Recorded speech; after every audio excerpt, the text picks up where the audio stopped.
Selain Samuel, Kejaksaan Negeri Jakarta Pusat juga menetapkan 4 orang lainnya sebagai tersangka. Penyitaan ditandai dengan pemasangan plang di depan rest area. Terdapat kurang lebih 28 unit usaha yang berada di rest area tersebut. Selanjutnya penyidik akan segera menyerahkan aset tersebut untuk dilakukan pemeliharaan dan pengelolaan aset. Benar, penyidik pada jajaran Jampitsus kemarin ya tanggal 1 Mei ya 2025 ya penyidik sudah melakukan penyitaan. Jadi melakukan pemasangan plang di rest area kilometer 21B Tol Jagorawi ya dalam kaitan dengan dugaan tindak pidana korupsi dan TPPU dalam tata niaga timah. Dalam tata niaga timah. Selain Samuel, Kejaksaan Negeri Jakarta Pusat juga menetapkan 4 orang lainnya sebagai tersangka. Kelimanya tidak berkomentar usai keluar dari Gedung Kejari Jakarta Pusat dan ditahan selama 20 hari ke depan. Sejumlah barang bukti disita, diantaranya uang tunai senilai 1,8 miliar rupiah, 7 sertifikat tanah, 176 gram logam mulia dan juga mobil. Tersangka diduga kong kali kong dalam pengadaan PDNS pada 2019.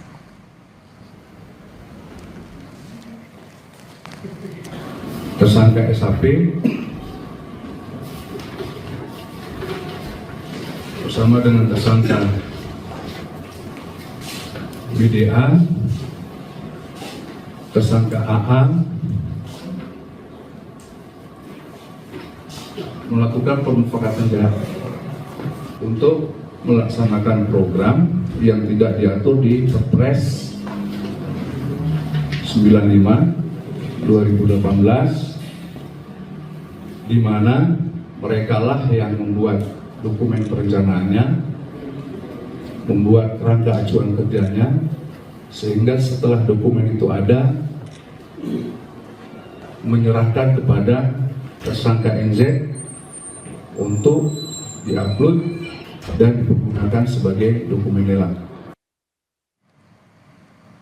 Lalu apa peran tiap tersangka proyek pengadaan Pusat Data Nasional Sementara atau PDNS? Kita sudah terhubung dengan jurnalis Kompas TV, Fedriska Ananda dan juru kamera Jamzari di Gedung Kejaksaan Negeri Jakarta Pusat. Selamat pagi Fedriska, apakah sudah ada informasi peran masing-masing tersangka dalam kasus ini, terutama mantan Dirjen Aptika Kemenkominfo Samuel Panggarapan?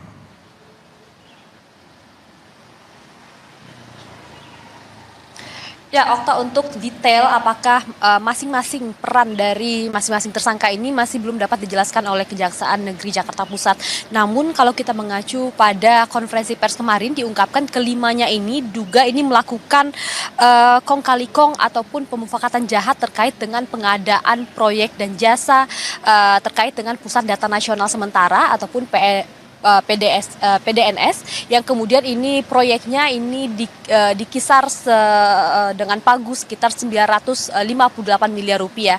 Namun memang terkait dengan berapa sebetulnya kerugian ini Kejaksaan juga masih menghitung terkait dengan dugaan kerugian dari proyek ini.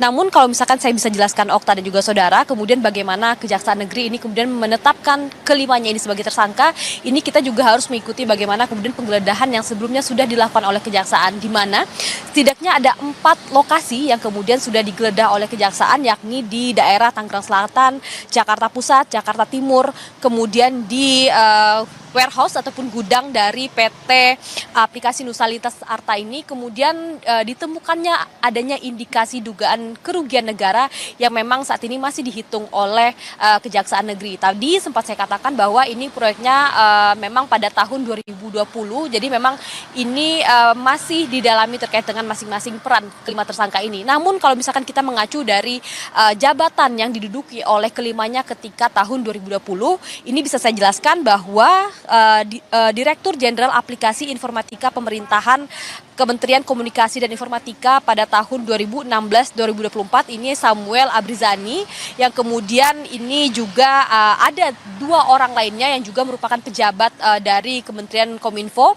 yaitu Bambang Dwi Anggono selaku Direktur Layanan Aplikasi Informatika pada tahun 2019 hingga tahun 2023. Kemudian yang terakhir ini adalah Nova Zanda ataupun NZ yang menjabat sebagai pejabat pembuat komitmen pada tahun 2020 hingga tahun 2024. 3 orang tadi ini merupakan pejabat dari Kominfo ataupun Komdigi kita ketahui saat ini, dan kemudian ada 2 orang lainnya yang diduga ini merupakan pihak vendor ataupun pihak swasta, yakni Alfi Asman selaku Direktur Bisnis Aplikasi Nusa Lintas Arta pada tahun 2014 hingga tahun 2023, kemudian Pini Panggar Agusti selaku Account Manager PT Dokotel Teknologi pada tahun 2017 hingga tahun 2021. Jadi memang tentu kasus ini masih dalam pendalaman oleh kejaksaan sendiri, di mana ini potensi kerugian negaranya juga masih dihitung oleh kejaksaan. Tadi saya katakan bahwa tender ini senilai 958 miliar rupiah. Okta.